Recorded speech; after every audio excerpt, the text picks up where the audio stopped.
A graça e a paz do Senhor Jesus.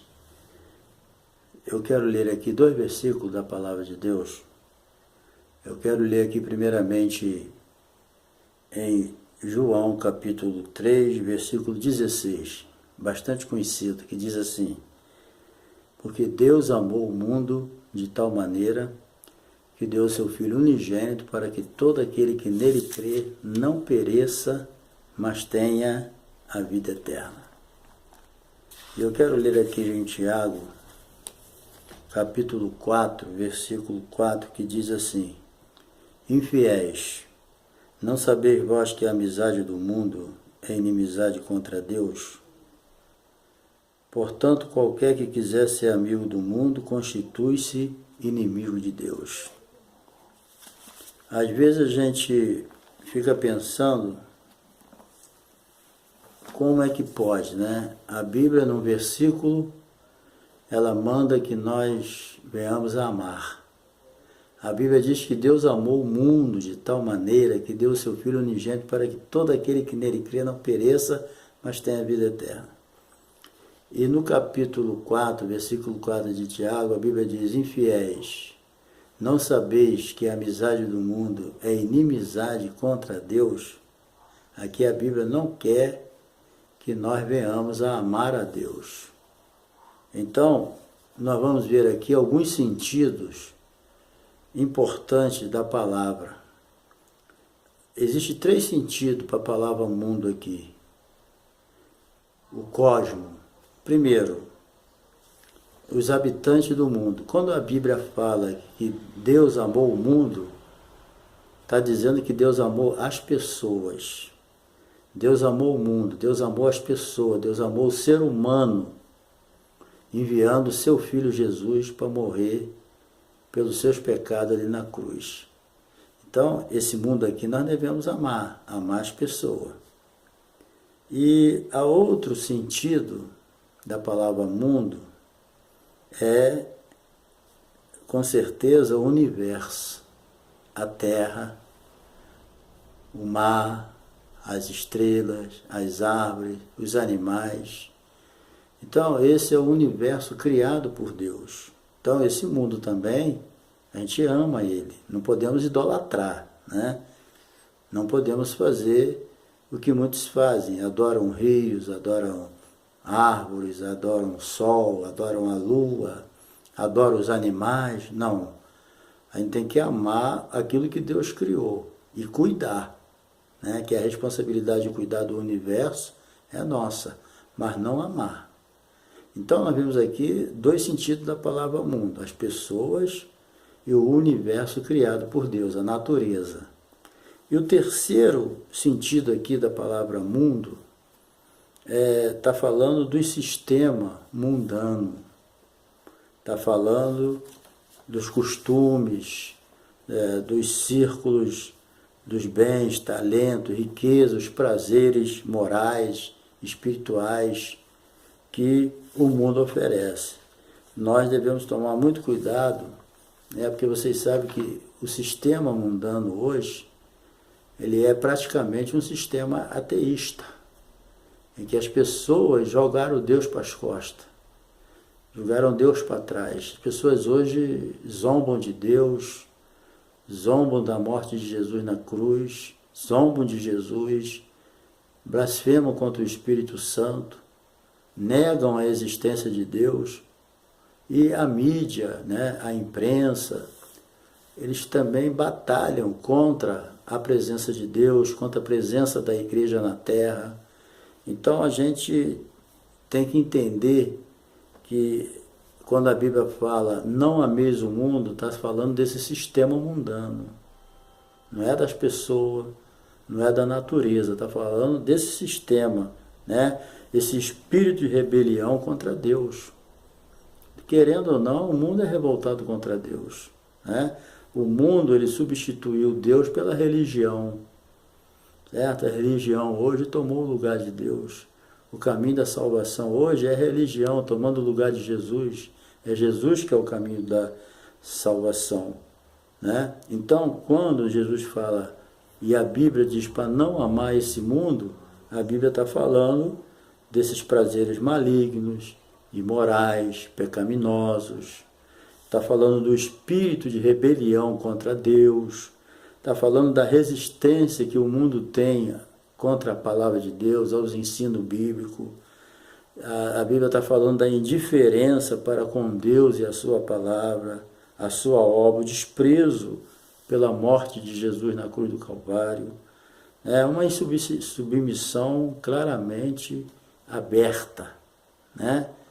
E fora o ateísmo, né? As ideias filosóficas que vêm contra Deus, as ideias de gêneros, todas essas coisas é o homem em rebelião contra Deus, é o homem desobedecendo a Deus, é o homem odiando a Deus, se tornando inimigo de Deus.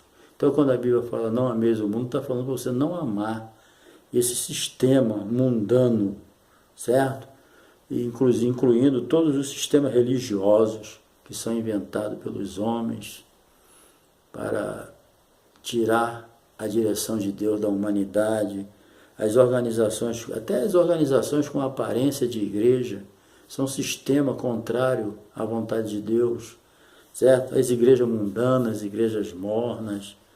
Então, todas essas coisas é que Deus não quer que nós venhamos a amar, né? Você liga uma televisão, você vê que ali todos os sistemas são contra Deus. Tem emissoras que até é proibido falar o nome de Jesus. Tu não vê falar e nem pode, né? Por quê? Porque esse sistema mundano ele está em rebelião contra Deus. Agora, quem é que é o maestro disso tudo? É o Satanás. A Bíblia fala, né, que ele está em 2 Coríntios 4,4, que o diabo ele cegou o entendimento dos incrédulos.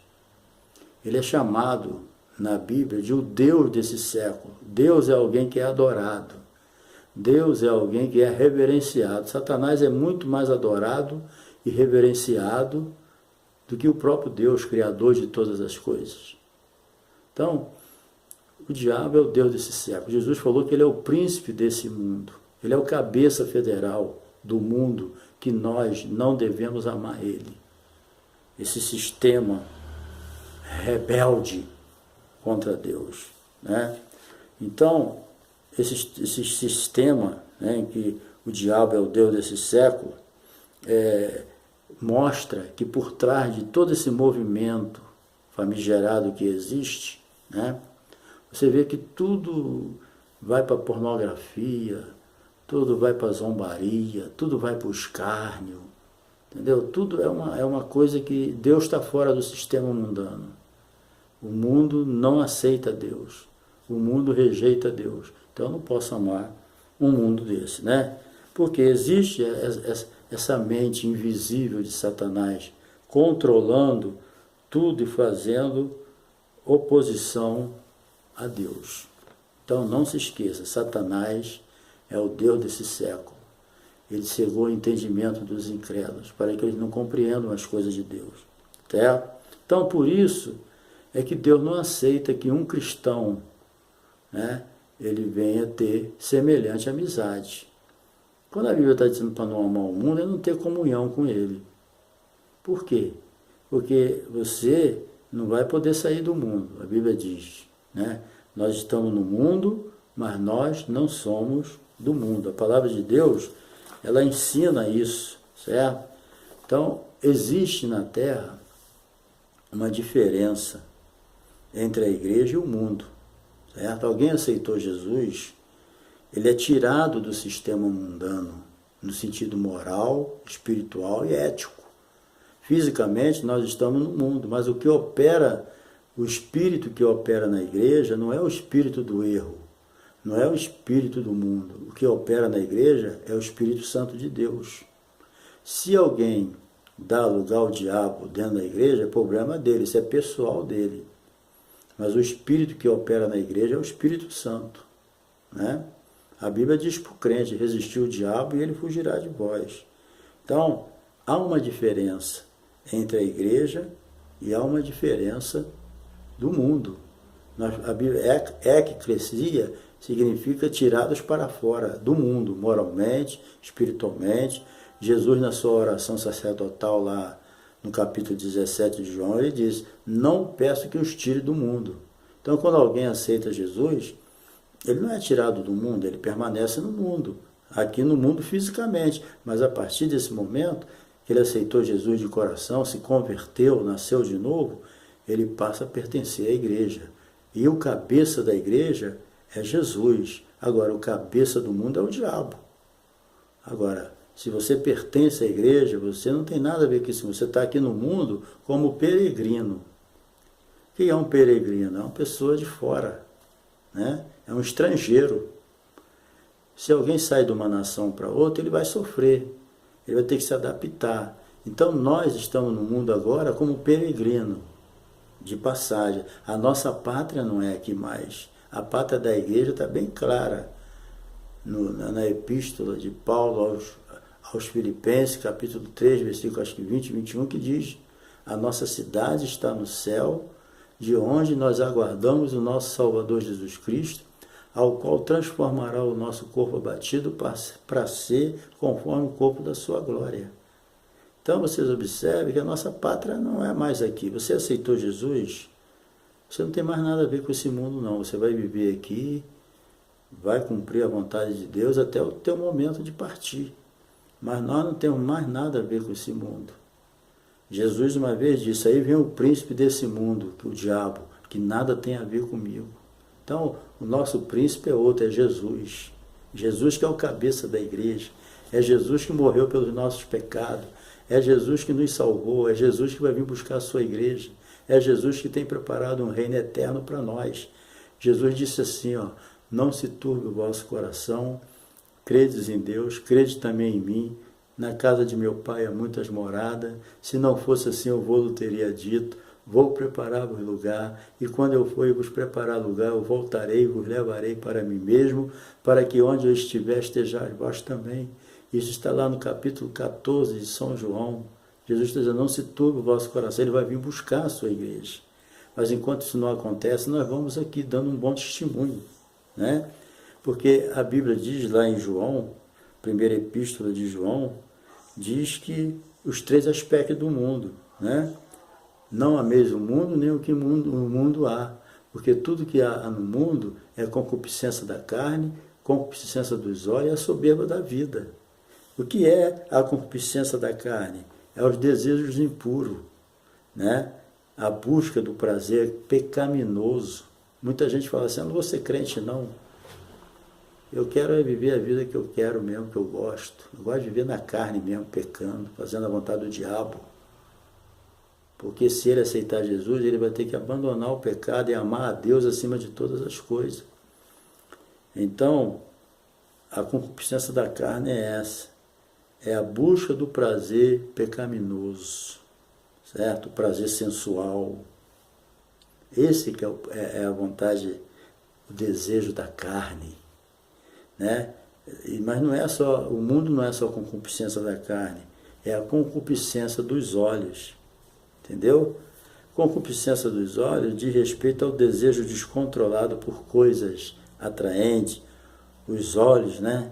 Mas proibida por Deus, a cobiça. A pessoa vê e cobiça, né? Inclusive o desejo de olhar, né? A pessoa, os olhos é um problema. Jesus falou: se teu olho está te levando para o inferno, arranca ele. Melhor tu entrar cego no céu do que ir para o inferno com os 2 olhos. Entendeu? Então, é através dos olhos que você entra na pornografia, você tem prazer em ver pornografia, a pessoa tem prazer em ver violência, filme de violência, impiedade, imoralidade, teatro, filme, TV, revista pornográfica. Tudo isso é uma concupiscência dos olhos.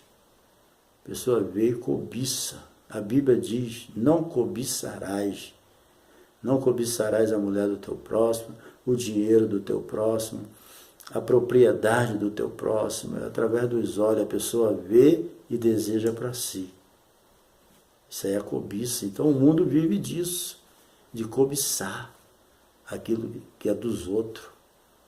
Isso é a concupiscência dos olhos. Se ele fosse cego, Ele não ia ver, né, para cobiçar, mas enxerga, então é a cobiça dos olhos. E outra coisa também é a soberba da vida.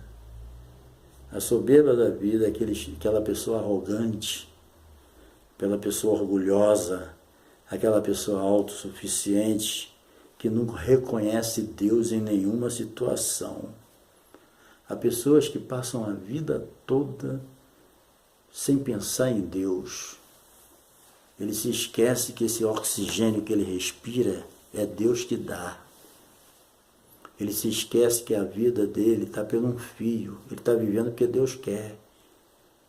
Mas ele é ingrato para Deus. O arrogante não se humilha. O arrogante, ele não reconhece nada. Não reconhece não, o orgulhoso. Passa a vida toda negando a pessoa de Deus. Eu estava ouvindo um médico dizer que lá nos Estados Unidos, quando ele trabalhou lá, as pessoas ricas que chegavam nos hospitais de jatinho, com segurança, com tudo, e falava para ele: eu daria tudo que eu tenho pela saúde que eu perdi. Mas mesmo ali na hora da morte, eles não se humilhavam diante de Deus. Tem pessoas que ele prefere se suicidar. Nem todos nessa situação, é claro. Mas tem pessoas que ele é tão orgulhoso, tão arrogante, tão autossuficiente, e quando ele chega no estado de humilhação, ele não reconhece. Ele prefere se suicidar, ele prefere morrer do que se humilhar. É como Judas Iscariotes. Ele traiu Jesus, mas preferiu se suicidar do que pedir perdão. Por isso que a Bíblia já previu ele como filho do maligno. Porque o orgulho dele não permitiu que ele fosse lá pedir perdão a Jesus.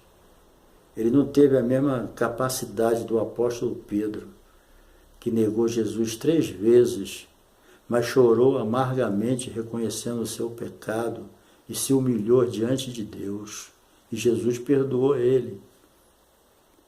Por que as Escrituras já previu que ele não ia se arrepender? Porque ele era orgulhoso, ele preferiu suicidar do que ir lá se humilhar diante de todos e pedir perdão a Jesus. Tem gente assim. Isso aí é a soberba da vida, pessoas soberbas, pessoas arrogantes, pessoas orgulhosas, que não se humilha. É pessoas de dura cerviz. Isso aqui é cerviz, ó. Dura cerviz é aquele que não se dobra, aquele que não se humilha, né? Então, o crente, ele deve tomar cuidado com essa situação, tá? O crente, ele deve se abster de comunhão íntima com aqueles que vivem para o mundo, aqueles que o seu prazer está na mão do inimigo. Ele não se humilha, de jeito nenhum. Ele prefere morrer do que se humilhar diante de Deus. Quantas pessoas na hora da morte, a gente pergunta: você quer aceitar Jesus? Não, quero não. Eu já tenho minha religião. Sabendo que religião não salva ninguém. Quem morreu na cruz não foi religião, foi Jesus. Agora, em relação ao mundo, eu não posso amar o mundo. Mas qual é a minha posição no mundo? Se Jesus falou: Pai, não peço que os tire do mundo, mas que guarde eles. Por que Jesus não quer que a gente seja arrebatado quando aceita Ele? Porque Ele tem propósito com a gente aqui. Se hoje eu sou um cristão, porque alguém pregou para mim.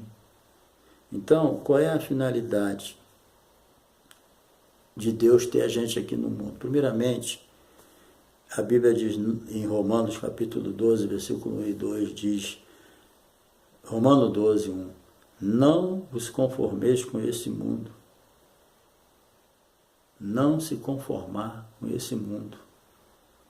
Então, o que é não se conformar? É não ser modelado pelo mundo.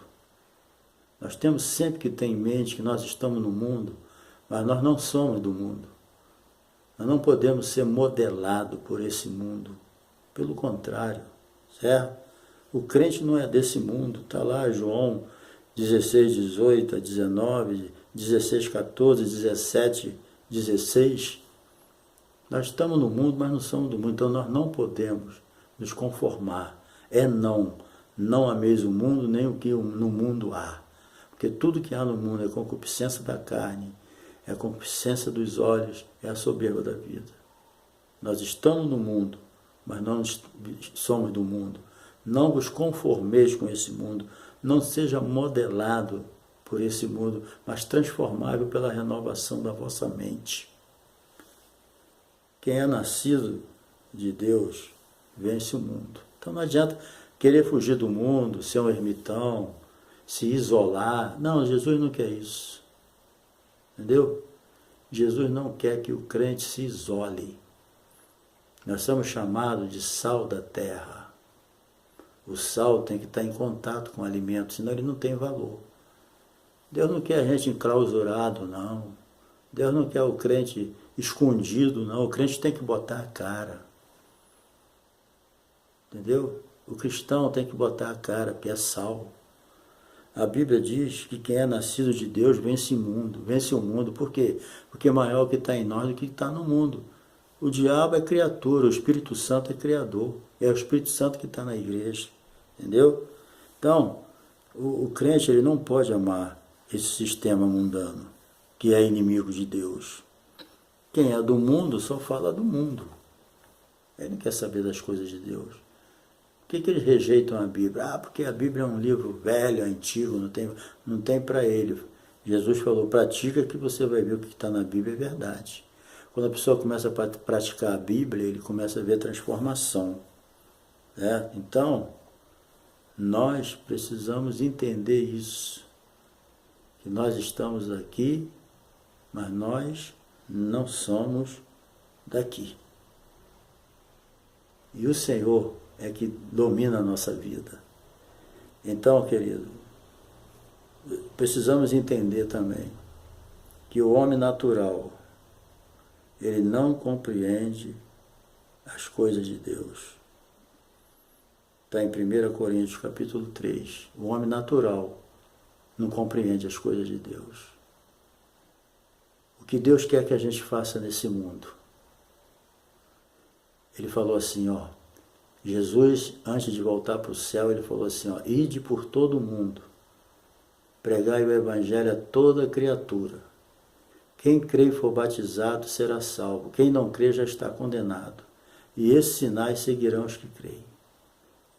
Então, em Marcos, a Bíblia diz isso no capítulo 16. Então, nós estamos aqui no mundo, é para pregar o evangelho. Ide por todo o mundo e pregar o evangelho. Pregai. E quem crê e for batizado vai ser salvo. Então nós não estamos aqui no mundo só para enfeitar. Jesus não falou, vou deixar os crentes na terra para eles enfeitar o mundo. Não, nós estamos aqui no mundo para pregar o evangelho. Não só pregar, mas ensinar aqueles que aceitaram a Jesus. Lá no último capítulo de São Mateus está dizendo, ide e ensinai, ide fazer discípulo, ensinando e batizando em nome do Pai, do Filho e do Espírito Santo. Nós estamos aqui na terra para dar continuidade à obra que Jesus começou. Ele foi para o céu, mas deixou a gente aqui na terra. Então, Jesus disse, vós sois o sal da terra. E Jesus também falou, vós sois a luz do mundo. Então, queridos, nós estamos aqui para alumiar a terra que está em trevas. Tanta religião, tanta feitiçaria, tanta maldade, tanta criminalidade, nada, tanta coisa, pessoas viciadas em crack, viciadas em álcool, na bebida, viciadas em todo tipo de droga, viciadas em pornografia, tem pessoas que é viciadas em tirar a vida dos outros, em matar. Existem pessoas que se não matarem não dormem, tem que matar alguém. Pessoas dominadas pelo diabo, que precisam ouvir a palavra. Não existe remédio para isso. Nada. Não existe solução para essas pessoas. Só tem uma solução, a que vem do céu. Pregar o Evangelho. Porque o Evangelho, ele é poder de Deus para a salvação de todo aquele que crê. Evangelho é poder, gente. Só quem pode arrancar essas pessoas da mão do diabo é o Evangelho. É pregar o Evangelho. Por isso que Jesus falou para não fazer acepção de pessoa. Pregar o Evangelho a toda criatura. É somente o Evangelho que liberta a pessoa dos vícios, das drogas, das pornografias, liberta as pessoas das mentiras, dos enganos, da corrupção. Tanta gente corrupta, ele não quer largar aquilo, não tem força, não tem ânimo. Quantas pessoas presas na feitiçaria, no satanismo, e não tem força para sair, só Jesus arrancando, e ele arranca através da nossa pregação. Pregai o Evangelho a toda criatura, porque o Evangelho é poder de Deus para a salvação de todo aquele que crê. É por isso que Jesus não tirou a gente do mundo. Eu aceitei Jesus e vou continuar na terra até o dia que ele me levar. E assim qualquer pessoa. Por quê? Porque há um ministério, há uma obra, há um projeto de Deus com a gente aqui na terra. Então, muito cuidado, que todos nós devemos entender. Não adianta você querer botar na cabeça das pessoas religião, que o homem natural não compreende as coisas de Deus. Tem que pregar o Evangelho. Quando você prega o Evangelho, a pessoa crê, ele nasce de novo. O Espírito Santo opera a obra da regeneração na vida dele. Não é só uma regeneração moral, ética, não. A regeneração que o Espírito Santo opera na vida das pessoas é a regeneração espiritual. É o novo nascimento. Regeneração não é largar de fumar, largar de beber, largar de prostituir, não. Regeneração é novo nascimento. Se alguém está em Cristo, nova criatura é, as coisas velhas já passaram, tudo se fez novo. E muito cuidado que devemos tomar, encerrando essa palavra. Devemos tomar cuidado com a sabedoria do mundo, com o espírito do mundo, com a aparência do mundo e com a amizade do mundo.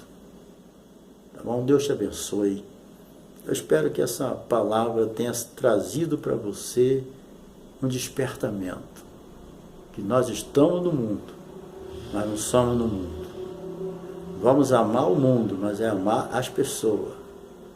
Não esse sistema corrupto inimigo de Deus. Vamos amar a natureza também, mas não vamos idolatrar a natureza. A natureza é para ser amada, porque foi Deus que fez para o nosso bem-estar. Mas, porque é da natureza que vem o nosso sustento, mas não vamos idolatrar a natureza, não. A natureza é para ser amada. Quem tem que ser amado são as pessoas. Pregar, como é que eu vou amar eles? Vamos pregar a palavra para eles. Através do bom testemunho, através da pregação. Deus nos orienta. Então, que Deus te abençoe. E que nós possamos ser luz nesse mundo de treva. Se esse vídeo serviu para você, dá um like aí, se inscreva no nosso canal, compartilhe. Se você acha conveniente, compartilhe, tá? Espalhe esse vídeo, tá bom? E se inscreva aí e dá um like aí, Deus vai te abençoar, tá bom? Um abraço.